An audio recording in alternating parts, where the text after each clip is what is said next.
Carpenter. Back of this is the Starlight 7000 entertainment kind of get wet party. We got everybody out here and a bunch of people out here at least support it. We've been trying to get support at the Historical Society. Neil Derry, who's our supervisor for the district, and a lot of other good friendly faces that I think will be really helpful in trying to figure out what we're going to do about this thing. There are issues with the environmental stuff, but I think a lot of these things we can go through this. I don't think the issue that Checker Bloom is going to hold this place up. Yeah, here at the drive-in, me and Ken Carpenter started this company called Starlight 7000, and we want to call this the Starlight 7000 Drive-In. A lot of great support today. Had Neil Derry here, had a lot of people from the community. Glory Mead brought some great people in from the community, and we're all here because we want to reopen up the drive-in theater here in Big Bear. It closed in July of 1974. When it was open, it had a lot of people out, had a lot of big draw, had a lot of fun out here. We want to bring fun back to Big Bear Lake, and we want everybody's support into doing this project. It's been a long time doing it, and it's deserving to be open, and that's what we want to do. 110% for it. Sure. We need to work this thing out with the biology and the checkered plants and the trees, and it can work. I have not talked to one person in town who is not for this. Yeah. It is huge. It is huge. Hi. Okay, Charlie and the Chocolate Factory, Skyjack, Poseidon Adventure, Philarama Group. I saw all those movies right here. Actually sitting right over there. And my brother and I used to sneak in here, which was no big deal at that time, and record movies by pulling, the speakers that hang in the car. And we put it on the ground, we turn on the cassette recorder and record movies. Bottom line is this, is that it was a fun place. It's a novelty. It's going to take some work. It's going to take some money. It's going to take some time. But I think overall the concept is really good. I would like to see it again. I think a lot of the people, are nostalgic. Karen and Mike Copley. But it seems to me that I wouldn't go on record as saying that it'd be foolish to oppose it because we're talking about an area that has a film history that goes back many, many decades. The 1940s. Yeah, exactly. At least, films like Brigham Young and the early John Wayne movies and stuff like that. So you got a history of it. It's got a lot of history behind it. As a matter of fact, there's a lady lives up here that her dad built the screen, Diane Fisher, and she's maybe a benefactor. Merle? Neil Derry? Merle is a curator at the Historical Society. Good to see you. Bob? Dave, I'm sorry. How you doing? David? Has the land use ever changed from, what's the land use currently? The land use right now is commercial. It's commercial recreational, where Spencer Real Estate, the owners of the property, have this real estate office. This building used to be the part of the viewing room here. Okay. Projection room upstairs. So the building is still here. The screen is still there.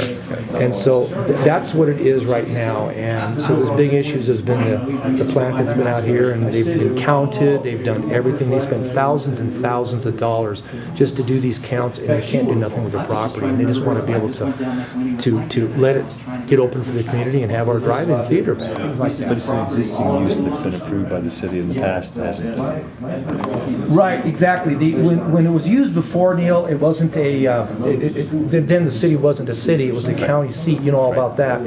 So, but yeah, it wasn't. And the city's view is very mixed on it. On the whole thing, for some reason they have this commercial visitor, but then it's listed as commercial recreational. And what we want to do, Neil, is just get a seasonal permit every summer and then the winter to be able to operate as a drive-in. We're not trying to rezone it as a drive-in. What we want to do these ways to use this land to shoot movies out on that screen. You don't have to rezone it though. Commercial recreational would fall into that. And for some reason the city put as commercial visitor, and that happened here recently. But we can still come out here and use it under a seasonal special use permit to do that, so it doesn't hurt anything. All you have to get would be a CUP, yeah, a conditional use permit to change the permit. Yes. Change the permit if you want to. Yeah, exactly, in one place. Well, now is it asphalt underneath the dirt? Yes, there is. Yes. There is asphalt. You can go out there and see bits of asphalt. I mean, it's all over the place because it was asphalt out here, right? It was all asphalt before. And yeah, here's like the proposal we have like for the film festivals we're going to be doing, and then here's a Fishing King game code right here. They actually have to do something with the plants, and they said no, we're not doing anything with them.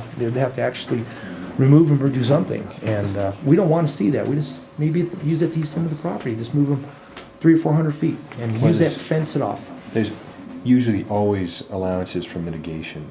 Yeah. And frankly, it's an existing, I would still say it's an existing use. The facility's still out there, the asphalt's still down, this building's still here. Right, there you go. Yeah.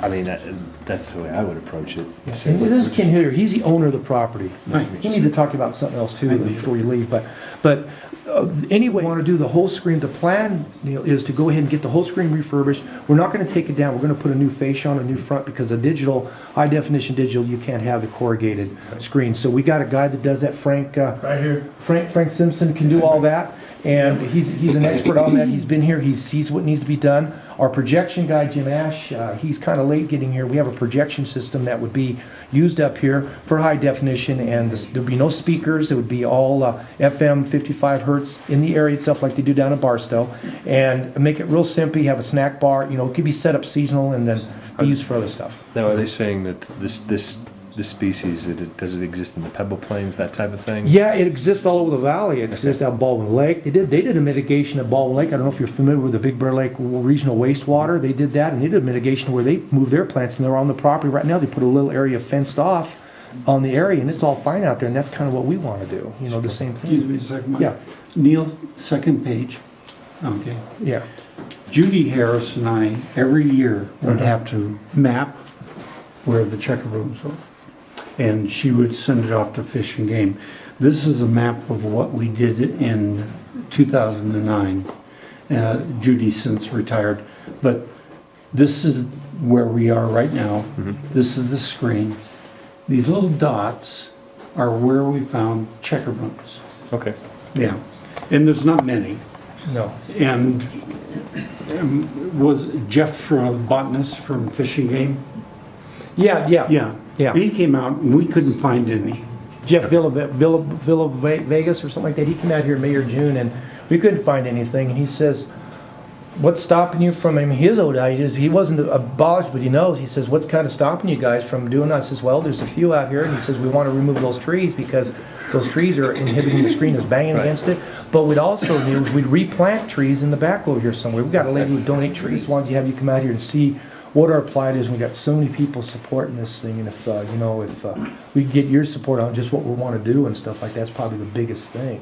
I don't have any objection to cool. the reuse of the facility, as long as it can be mitigated properly and follow the rules everybody else has to. I mean, I'd say there's just not enough. We need more things for people to do on the mountains. Right, exactly. More jobs.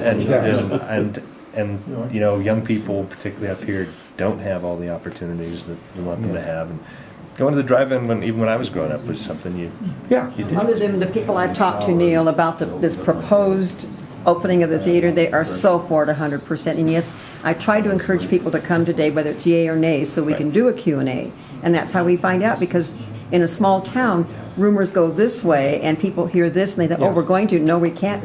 So that's why I really wanted people here today, so that they could see and hear what we're talking about. Great. And by the way, any of you on Facebook, if you haven't friended me yet on Facebook, go ahead and friend me, because we give updates and everything else. You'll find. Yeah, we see that. Yeah, and it's really. And You give out a nice blog, by the way. Thank you.